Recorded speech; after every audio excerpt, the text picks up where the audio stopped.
Iran యుద్ధంలో America భారీగా ఆయుధాలు వినియోగించుకుని చేతులు కాల్చుకుందా? ప్రస్తుతం ఇరాన్తో యుద్ధం చేయడానికి చేతిలో ఆయుధాలు లేవా? అందుకేనా ట్రంప్ కాల్పుల విరమణ ఒప్పందం అంటూ హడావుడి చేస్తుంది? అమెరికా అనలిస్టుల అంచనా ప్రకారం అత్యంత ఖరీదైన ఆయుధాలను ఇరాన్ యుద్ధంలో వినియోగించుకుంది. వాస్తవానికి ఈ ఆయుధాలు చైనాపై వినియోగించుకోవాలని అనుకుంది. తీరా చూస్తే ఇరాన్పై యుద్ధానికి వినియోగించి ఆయుధ బండారాన్ని ఖాళీ చేసింది. ఇక తిరిగి అత్యంత కీలకమైన ఆయుధాలు ఉత్పత్తి చేసి స్టాక్ నింపుకోవాలంటే కొన్ని సంవత్సరాలు పడుతుందన్న టాక్ వినిపిస్తోంది. మరి యుద్ధంలో అమెరికా పని అయిపోయిందా? ట్రంప్ గుట్టు తేలేశాడా? లేక మేకపోతు గాంభీర్యం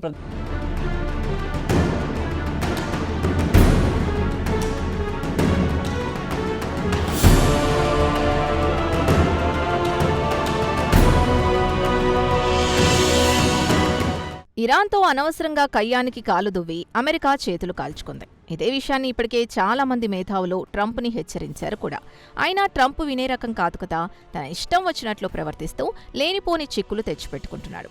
ఇక తాజాగా ఈ ఏడాది ఫిబ్రవరి 28వ తేదీన అనవసరంగా ఇరాన్పై యుద్ధానికి దిగాడు. టెహ్రాన్పై బాంబుల వర్షం కురిపించి Iran supreme leader Ayatollah Ali ఖమేనీని ఆయన రక్షణ మంత్రి సీనియర్ ఉన్నతాధికారులు లేపేశారు. అటు నుంచి మొదలైన యుద్ధంలో అమెరికా ఇరాన్ను నేలమట్టం చేసింది.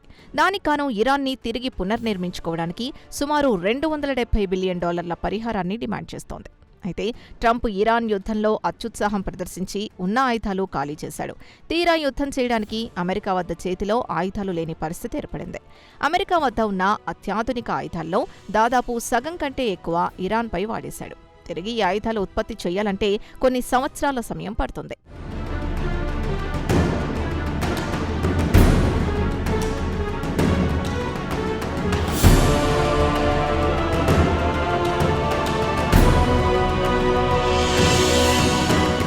అయితే పెంటగాన్ అధికారులు మాత్రం మేకపోతు గాంభీర్యం ప్రదర్శిస్తూ అమెరికా సామర్థ్యం చెక్కుచెదరలేదని వాదిస్తున్నారు. కానీ యుద్ధం చేయడానికి చేతిలో ఆయుధాలు లేకపోతే ఎలా యుద్ధం చేస్తారో పెంటగాన్ అధికారులకే తెలియాలి. కాగా గత 38 రోజుల పాటు ఇరాన్తో చేసిన యుద్ధంలో అత్యంత కీలకమైన ఆయుధాల స్టాక్ పూర్తిగా కరిగిపోయింది. ఆయుధాల గిడ్డంకులు ఖాళీ అవుతున్నాయి. కాగా అమెరికా ప్రెసిడెంట్ పరిస్థితిని గమనించి ఇరాన్తో కాల్పుల విరమణ ఒప్పందానికి బలవంతం చేయడం కూడా ఇదే కారణమని ఎనలిస్టులు అభిప్రాయపడుతున్నారు. ప్రస్తుతం ఇరు దేశాల మధ్య కాల్పుల విరమణ కొనసాగుతోంది కాబట్టి సరిపోయింది. లేదంటే అమెరికా తీవ్ర ఇబ్బందులు పడాల్సి వచ్చేది.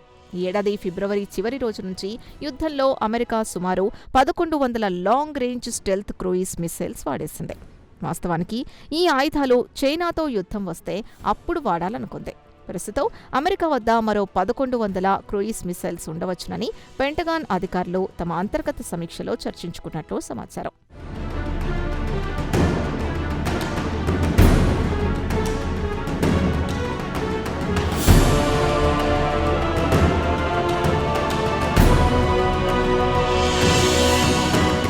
కాగా అమెరికా ఆయుధాల గురించి ది న్యూయార్క్ టైమ్స్ ప్రత్యేక కథనంలో పలు అంశాలను ప్రస్తావించింది.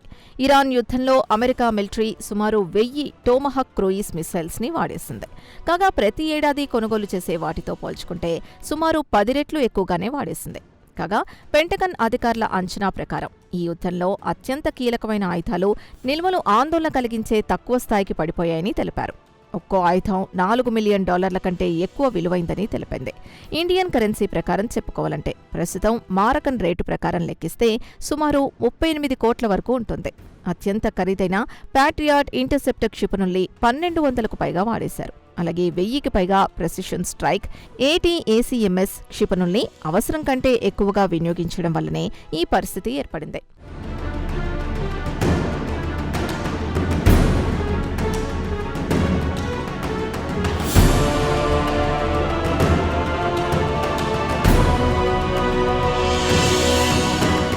ముప్పై 38 రోజుల పాటు కొనసాగిన యుద్ధం ట్రంప్ బలవంతం చేస్తేనే ఇరాన్ కాల్పుల విరమణ ఒప్పందానికి అంగీకరించింది. ప్రస్తుతం ఇరు దేశాల మధ్య కాల్పుల విరమణ కొనసాగుతోంది. ట్రంప్ కాస్త బెదిరింపు ధోరణి ప్రదర్శించి చాకచక్యంగా సీజ్ ఫైర్ని పొడిగించాడు. ఇక అమెరికా విదేశాలకు ఆయుధాలు విక్రయించుకోవాలనుకున్నా ఆయుధాలు లేవు. ఇక ఆయుధాల కోసం అమెరికా కమాండ్ సెంటర్ నుంచి తెప్పించుకోవాల్సిన పరిస్థితి ఏర్పడింది.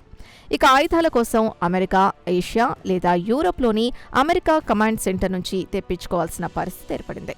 దీంతో ప్రాంతీయంగా అమెరికా బలహీనపడుతోంది. అమెరికాకు బద్ధ శత్రువులైన రష్యా, చైనాలతో యుద్ధం చేసే స్థాయిలో ఇక ఉండే పరిస్థితి కనిపించడం లేదు. ఇక పెంటగాన్ అధికారుల సమాచారం, అమెరికా వీలైనంత త్వరగా కొత్త ఆయుధాలను తయారు చేసి లోటును భర్తీ చేసుకోవాల్సిన పరిస్థితి ఏర్పడింది. కాగా అమెరికా వాడే ఆయుధాలు అత్యంత ఖరీదైనవి. మిసైల్స్తో పాటు బాంబులు, ఎయిర్ డిఫెన్స్ సిస్టంతో పాటు ఆయుధాలన్నీ అత్యంత ఖరీదైనవి. ఇరాన్ మాదిరిగా చౌక రకం ఆయుధాలు తయారు చేసే సత్తా అమెరికా వద్ద ఉందా లేదా అనేది అనుమానమే.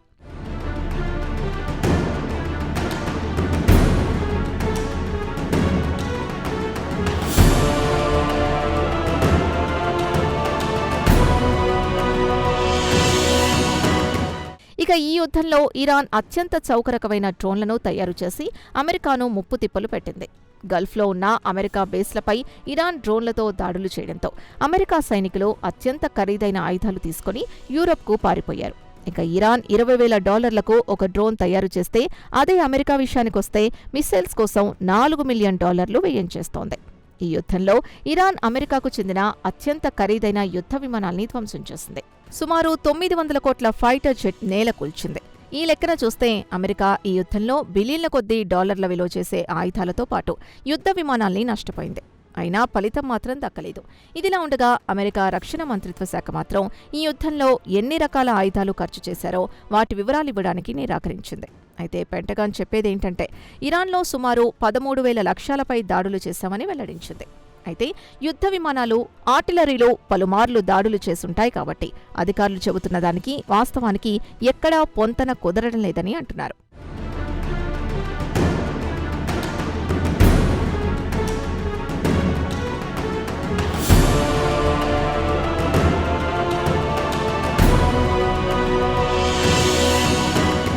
వైట్ హౌస్ అధికారులు మాత్రం ఈ యుద్ధంలో ఎంత వ్యయమైందో ఖచ్చితంగా చెప్పడం లేదు. ఇండిపెండెంట్ గ్రూపులు మాత్రం 38 రోజుల పాటు కొనసాగిన ఈ యుద్ధంలో $28 బిలియన్ నుంచి $35 బిలియన్ వరకు వ్యయమై ఉంటుందని, లేదా రోజుకు $1 బిలియన్ వరకు వ్యయం చేసి ఉంటారని అంచనా వేస్తున్నారు. డిఫెన్స్ అధికారులు అమెరికా చట్టసభ సభ్యులకు మొదటి 2 రోజుల్లోనే సుమారు $5.6 బిలియన్ విలువైన ఆయుధాల్ని వినియోగించామని చెప్పారు. ప్రస్తుతం తరిగిపోయిన ఆయుధాల స్థానంలో కొత్త ఆయుధాలతో నింపడం చాలా కష్టమని ఎనలిస్టులు అభిప్రాయపడుతున్నారు. ఒకవేళ అనుకోని స్థితిలో ఎక్కడైనా యుద్ధం జరిగితే అప్పుడు ఏం చేయాలనే ఆలోచనలో అమెరికా డిఫెన్స్ మినిస్ట్రీ తలపట్టుకుంటోంది. కాగా పెంటగాన్ అధికారులు అత్యంత ఖరీదైన మిసైల్స్ని, ఎయిర్ డిఫెన్స్ ఇంటర్సెప్టర్స్ని తయారు చేస్తోంది. అదే ఇతర దేశాల విషయానికొస్తే అత్యంత చౌకరకమైన డ్రోన్లతో పాటు ఆయుధాలు తయారు చేసి విక్రయాలు కూడా చేస్తోంది. అదే అమెరికా విషయానికొస్తే చౌకరకమైన ఆయుధాలు తయారు చేయలేకపోతోంది.